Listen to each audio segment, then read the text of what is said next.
Bon, on parle aujourd'hui d'un manga qui est pas terminé, mais comme on va expliquer, c'est pas très grave qu'il soit pas terminé. Et surtout, ça fait un moment que j'en parle et que je promets la vidéo, donc on va la faire quand même. Et il est pas terminé pour des raisons qui vont être le premier point qu'on va développer. Le manga, bon, vous avez vu le titre, il est là, il s'appelle Mito-chan Armageddon, je sais pas si vous le connaissez. Je croyais au début de sa parution qu'il prendrait bien, que ça ferait un petit effet en France. En fait, pas du tout. C'est justement pour ça qu'il est toujours pas terminé, parce que Akata, l'éditeur, a pas mal communiqué là-dessus, sur le fait que le manga ne marchait pas, se vend assez mal. Et un manga qui se vend assez mal, c'est le premier sujet qu'on va aborder. Ça peut vouloir dire vraiment très peu de ventes. Comme vous le savez, moi j'écris des bouquins, donc je connais un petit peu le monde de l'édition. Alors je connais pas forcément le monde de l'édition du manga, mais je sais ce que ça veut dire un livre qui se vend pas très bien. Et sur un titre comme Mito-chan Armageddon, qui est un manga très particulier, comme on va le voir, ça peut vouloir dire, surtout là on est au tome 5 actuellement, il y a 6 tomes en tout, on attend le dernier en fait.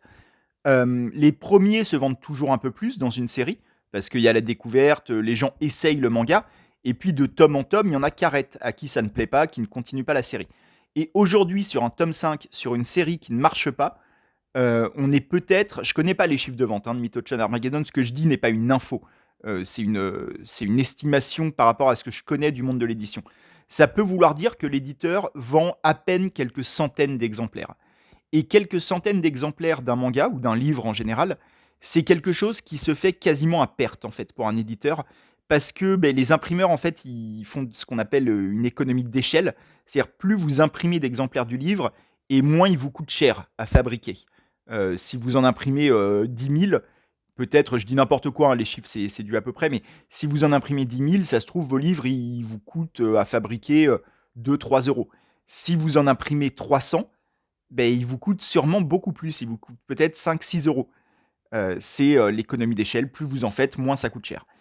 Et donc sur un manga comme Mito-chan Armageddon, qui à mon avis doit se vendre à moins de 1000 exemplaires facilement, voire même beaucoup moins que ça, ben, à mon avis, ouais, Akata galère en fait à rentrer dans leurs frais. Donc c'est pour ça peut-être qu'ils espacent les publications, surtout avec actuellement il y a la crise du papier. Vous l'avez vu sûrement sur les réseaux sociaux, il y a des éditeurs qui en ont pas mal parlé, notamment les Arts Noirs. Ben ça coûte de plus en plus cher de fabriquer des livres, donc les éditeurs sont de plus en plus prudents et les sorties qui leur coûtent de l'argent, qui vont pas leur rapporter grand-chose, comme c'est le cas de Mito-chan Armageddon, ils les espacent pour amortir les frais, quoi. Et je pense que c'est ce qui se passe, c'est-à-dire que le sixième tome de Mito-chan Armageddon, le dernier en date, enfin, pas le dernier en date, le dernier qui va sortir, le dernier de la série, ça fait plusieurs fois qu'il est repoussé, c'était déjà le cas des tomes d'avant. Là, il était censé sortir en janvier, je crois, ou même en décembre. Il a été repoussé à juin, je crois. Donc, on aura même de la chance, à mon avis, s'il finit par sortir. Donc c'est un peu pour toutes ces raisons qu'il faut peut-être pas juger trop vite les éditeurs quand ils arrêtent de publier une série. Alors évidemment, moi en tant que lecteur, ça m'énerve, hein. Quand j'aime une série, ça m'énerve qu'elle arrive pas à sa fin. On pense à par exemple Akaiju, publié par Tonkam, dont on avait fait une vidéo il y a très longtemps, qui n'a jamais été jusqu'au bout. Il y a d'autres séries comme ça, hein, il y en a plein en fait, des mangas qui sont arrêtés avant leur fin. Mais même si ça m'énerve, ça me frustre en tant que lecteur, en tant que personne qui sait comment fonctionne ce milieu, je peux comprendre qu'à un moment, les éditeurs ne peuvent pas perdre de l'argent juste pour faire plaisir à quelques centaines de lecteurs.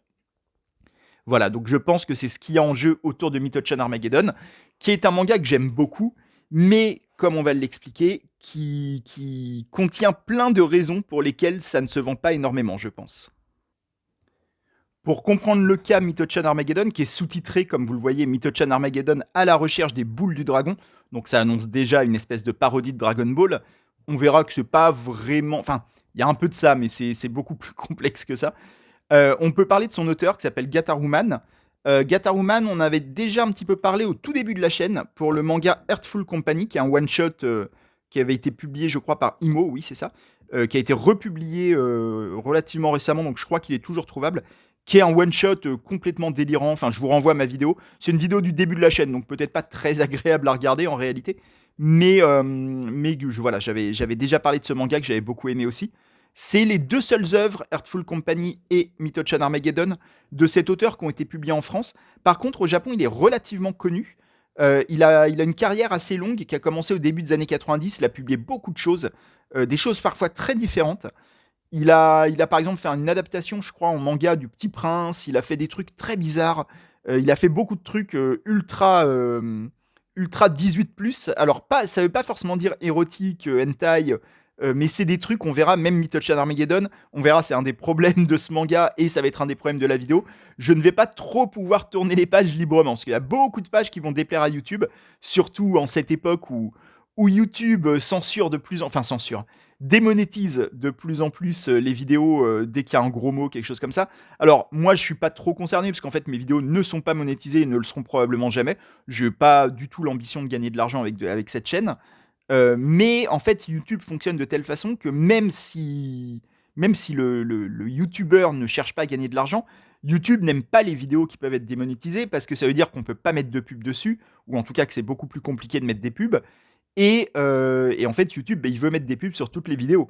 Donc les vidéos qui ne sont pas éligibles à la pub ne lui plaisent pas et ne sont pas mises en avant. Et quand même, même si je ne cherche pas à monétiser ma chaîne, ouah, si je peux avoir des vues, moi, je suis content. Moi, c'est tant qu'il y a des gens qui regardent mes vidéos, je suis content. Donc, on va pas tourner les pages n'importe comment. je vais voir avec vous. En tout cas, Gataroman, comme je disais, Gataruman, c'est un auteur très prolifique au Japon qui a un statut un peu culte. Alors, culte, il n'est pas très connu non plus, mais il a quand même une grosse base de fans au Japon parce qu'il a un style très, très à lui, très bizarre.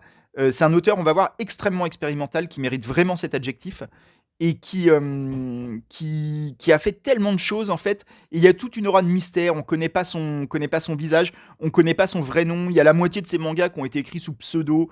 Même son pseudo Gataruma n'arrête pas de changer. Il est jamais orthographié pareil. Donc il brouille vachement les pistes. Et ça a créé un petit following autour de lui, quoi. Il y a beaucoup de gens qui aiment bien ce qu'il fait au Japon.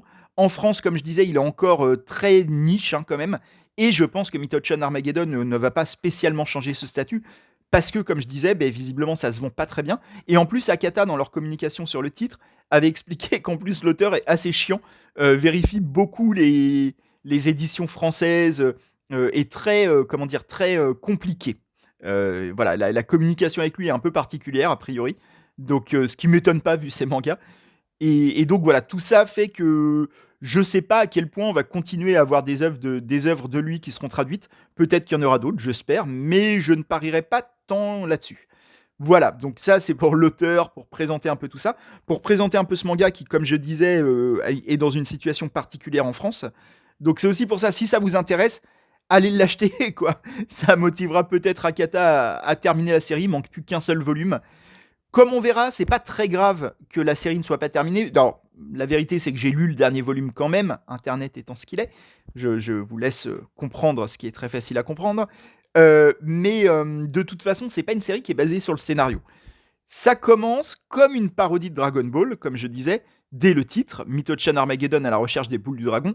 Et le résumé officiel que vous pouvez trouver sur les sites, c'est qu'on va suivre deux gamines, qu'on voit notamment sur la deuxième couverture. Hop, ces deux gamines à la recherche des boules du dragon qui sont censées exaucer un vœu, voilà, Dragon Ball. Mais en fait, ça, vous pouvez déjà oublier.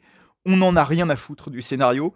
Ça va être une suite, surtout Mythochan Armageddon, de situations rocambolesques, dirais-je pour utiliser un adjectif assez rare, qu'on utilise trop peu au quotidien.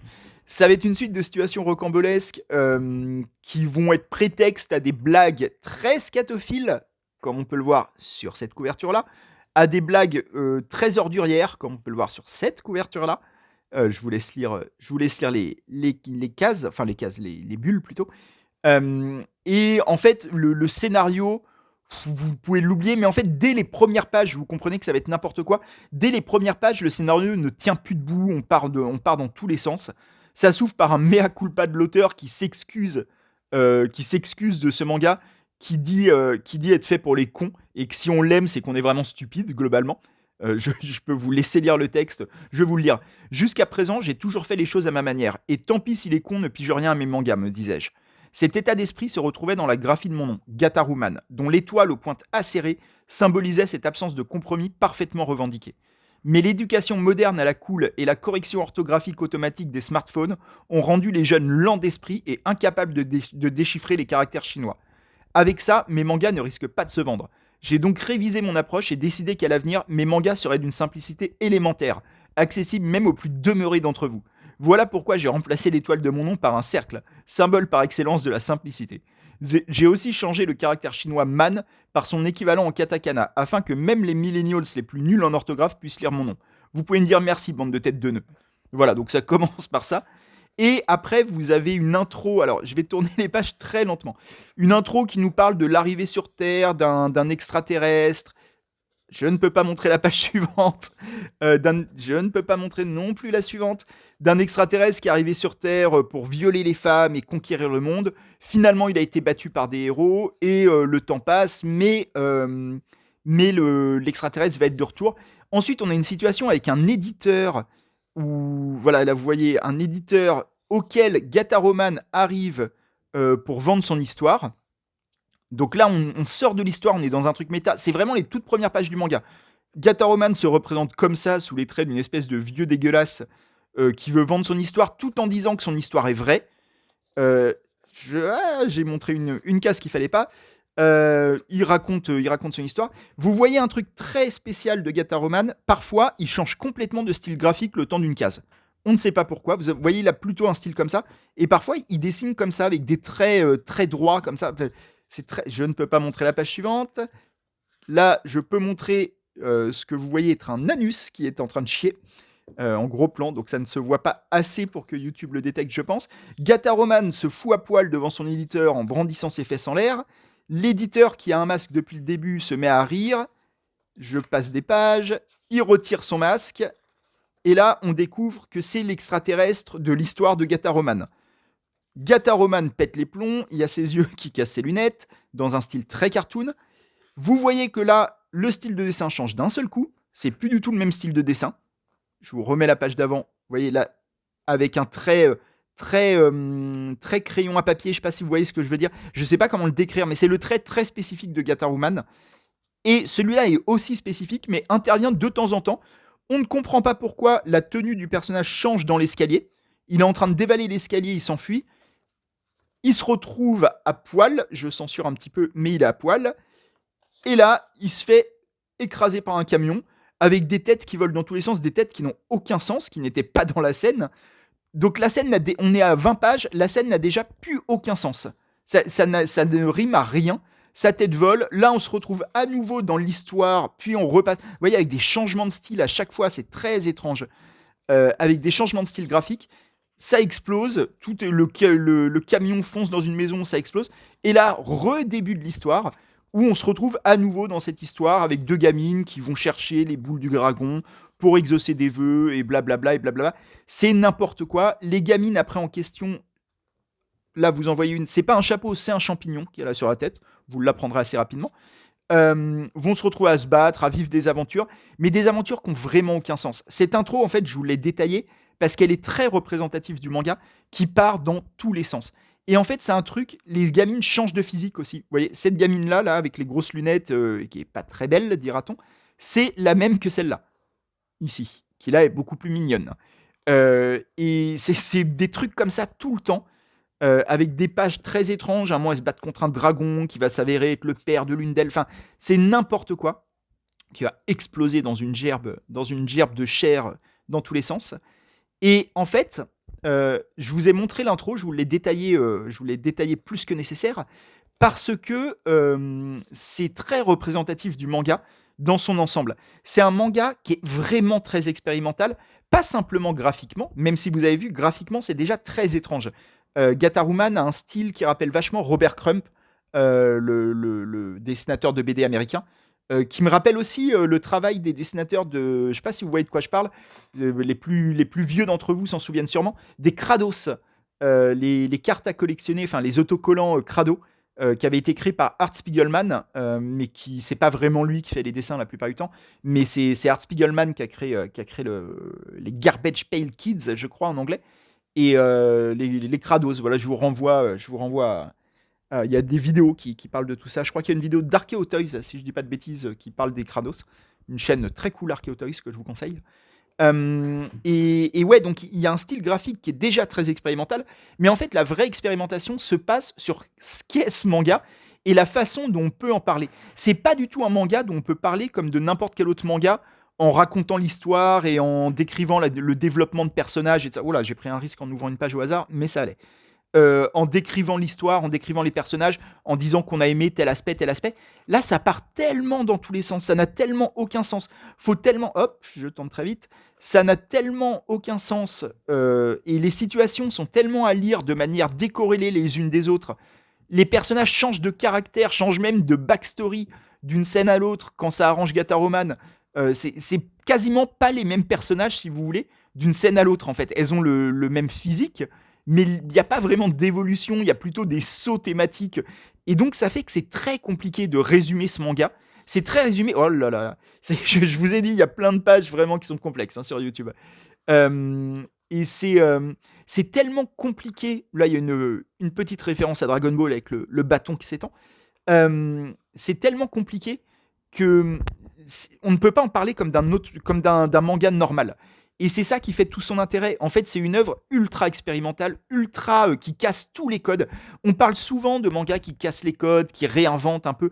Moi, il y a plein d'auteurs que j'aime, dont on dit ça. Masato Issa, Atsushi Kaneko. C'est des gens qui cassent les codes. Mais en réalité, ils les cassent dans une proportion qui fait que leurs œuvres restent tout à fait compréhensibles. Certes, il y a une narration différente, il y a un graphisme différent, mais fondamentalement, ça reste une histoire linéaire qu'on suit, qu'on comprend, avec des personnages qui se développent, avec un scénario, avec un aspect graphique cohérent. Là, il n'y a aucune cohérence dans Myth-Chan Armageddon. À n'importe quelle page, on peut complètement zapper l'histoire et passer sur autre chose qui n'a aucun rapport. On reviendra peut-être jamais sur l'histoire de départ. C'est vraiment très compliqué à aborder. Mais c'est très drôle. Il y a vraiment. Alors, c'est très drôle. C'est un humour très pipi caca, très régressif, très idiot, comme il s'est annoncé dès le début. Mais moi, ça me parle, je suis désolé. Et il y a un truc, en fait, c'est ultra iconoclaste. On sent le mec qui a envie de pas être respectable, qui fait tout pour être dans la marge.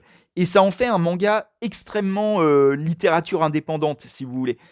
C'est sûr, c'est évident que ça ne peut pas marcher commercialement, ce qui est le cas. Dommage pour Akata, hein, je suis désolé, mais c'est évident en fait que ça ne peut pas être un manga qui se vend. C'est tellement bizarre, tellement incohérent, tellement chelou dans tous les sens du terme que évidemment ça ne pouvait pas marcher plus que ça. C'est un truc de niche par nature. Et en fait, Gataruman fait tout pour être un truc de niche.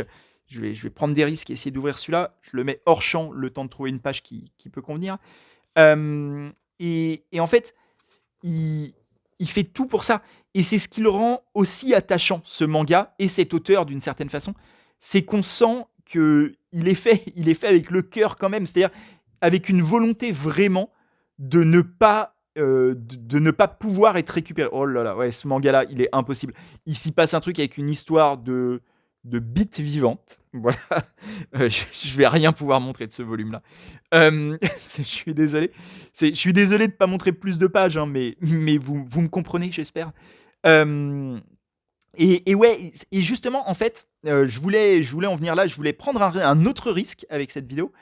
Je vais parler de l'affaire Bastien Vives. Voilà. Ce qui est un gros risque parce que personne ne me demande mon avis et qu'il n'y a que des coups à prendre à s'exprimer sur cette affaire.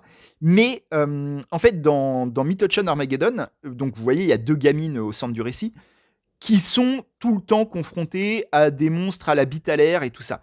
Donc, vous comprenez bien, surtout avec tout ce que je vous ai dit sur Gataruman, qu'il y a des situations vraiment pas montrables sur YouTube et qui peuvent faire débat.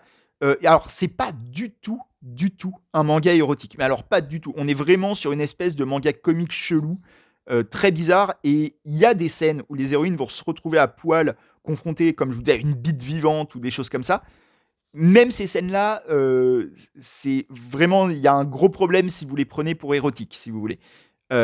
Mais elles sont problématiques quand même. Je comprends la charge problématique de ces scènes.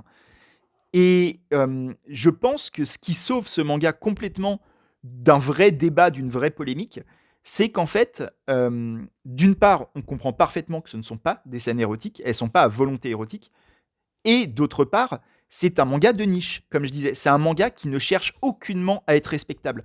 Donc en fait, qu'il ne le soit pas, là vous voyez des choses qui vont dans le sens de ce que je dis, qu'il ne le soit pas, qu'il ne soit pas respectable, c'est logique, il ne veut pas l'être.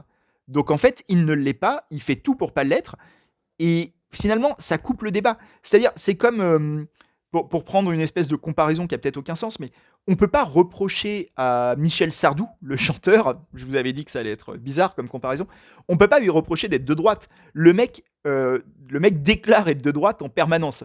Donc en fait, quand il dit des trucs racistes, qu'il dit qu'il regrette le temps des colonies et tout ça, en fait, on s'en fout. Le mec a annoncé le programme, il n'y a pas d'incohérence.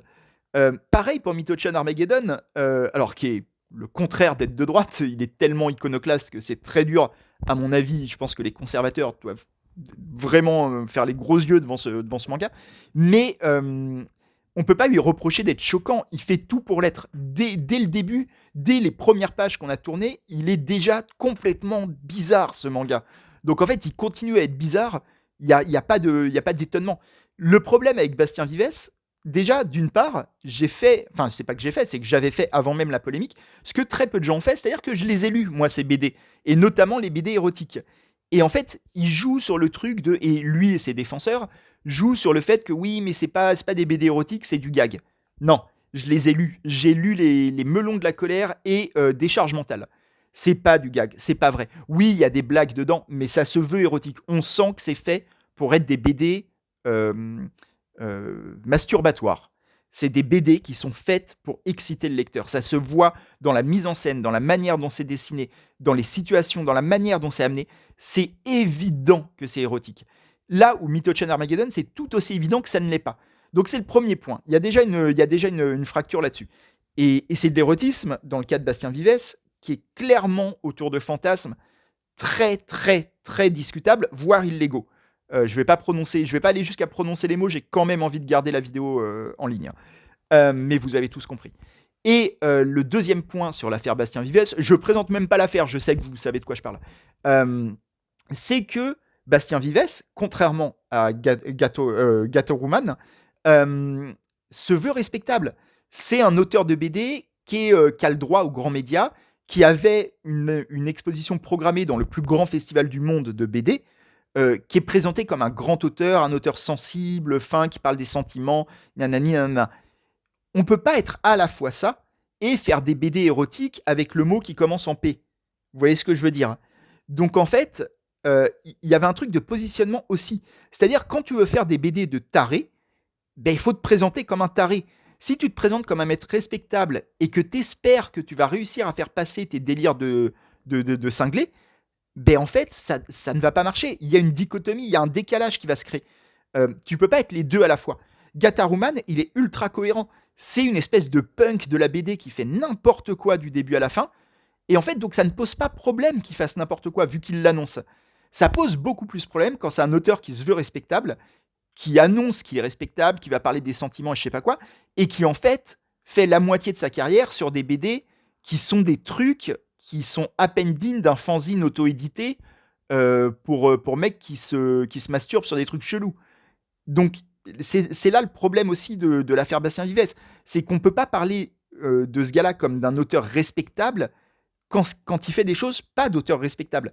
Et je cherche pas le mot respectable de tellement de sens. Si vous voulez, Gataruman n'est pas un auteur respectable, mais il l'assume. Et en fait, il en fait un truc qui devient assez génial. Moi, Mythochan Armageddon, je trouve que c'est un manga vraiment très cool.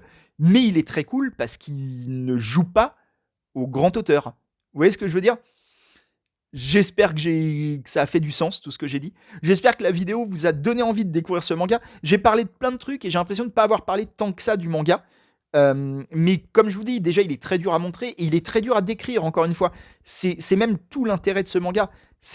On ne peut pas en parler comme d'un manga normal, parce que ce n'est pas un manga normal. C'est la vraie définition, Mythochan Armageddon, de ce que veut dire casser les codes, de ce que veut dire faire un manga réellement expérimental. C'est pas juste un dessin original, c'est pas juste des partis pris étonnants dans la mise en scène, ou une histoire qu'on n'a jamais vue.